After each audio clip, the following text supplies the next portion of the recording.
So I'm getting out to a service call. Basically the customer is saying the system hasn't been keeping up in the colder temperatures. It's heating, it's just definitely not keeping up.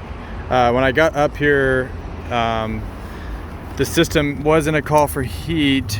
It had LED, I already cleared it now, but it was flashing 4 red flashes on the fault status. I also noticed the strip heat was running. I took an amp draw. I had good amps and everything on that. So I knew my strip heat was working, but my heat pump was locked out. So I pulled out the service sheet that was with this unit, and 4 flashes was hard lockout, can only be cleared with power cycle, occurs after the 4th trip of low pressure cutout. So I ended up going and pulling apart the access here to the service ports for the compressor. I pretty much quickly noticed someone had bypassed the low pressure cutout and wire nutted it together, which obviously I would never recommend doing, just because you can cause, taking out the safety, you can definitely take away one of the safeties that helps protect the compressor. So I just thought it was kind of weird though that it gave a fault code for it being tripped, when if it's completing the power loop with it being wire nutted, it shouldn't be tripping regardless. So I thought that was kind of interesting. So I was just kind of curious at this point if it did have low pressure. So I power cycled, I pulled the power on the disconnects and recycled the power, waited for a few minutes, and then it put it back into a call, and everything kicked on with the heat pump like it was supposed to.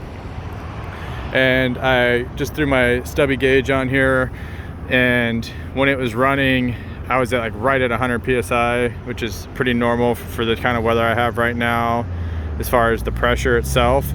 So I know that thing should not be tripping if that is at 100 psi on suction.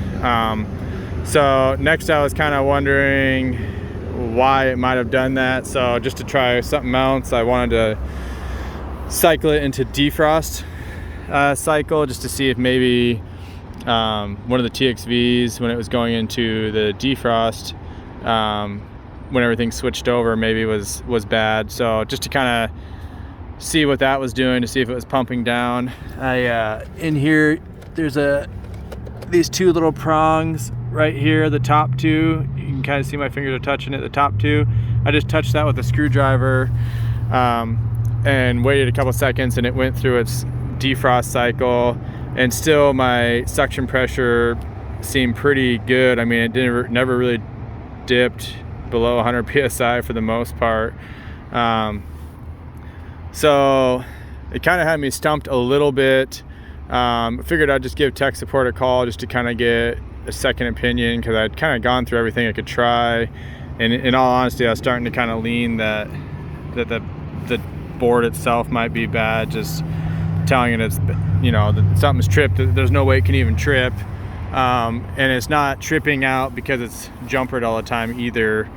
I don't think it has the ability to trip out with it being basically essentially closed all the time, because that's what it should be anyways. So I'm starting to think it's the board. So I called tech support, and tech support kind of walked me through majority of the things I'd already tried, any blockages, and checking TXVs and pressures, and cycling a lot of stuff I've already cycled. I didn't really get any new ideas from them, and I just kind of, me and him were talking and kind of came to the conclusion of trying this board as well.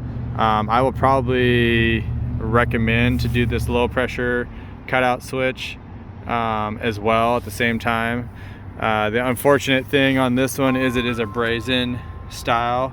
So with it being a brazen style, I obviously have to pump down the system and brazen a new one, which will jump up the price of this repair quite a bit. But that is what I'm seeing right now with everything I've been kind of seeing and checking. I'm pretty confident that it's just this board that's kind of glitching out a little bit.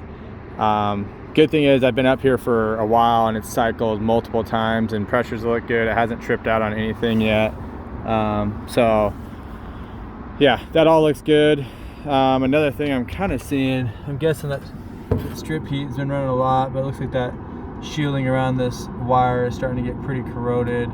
I'll probably ride up to redo that wire going to that connection point right there. You can just tell it's getting really worn and heated. I'm guessing it's probably been running on strip heat a lot, which is just wearing out that wire.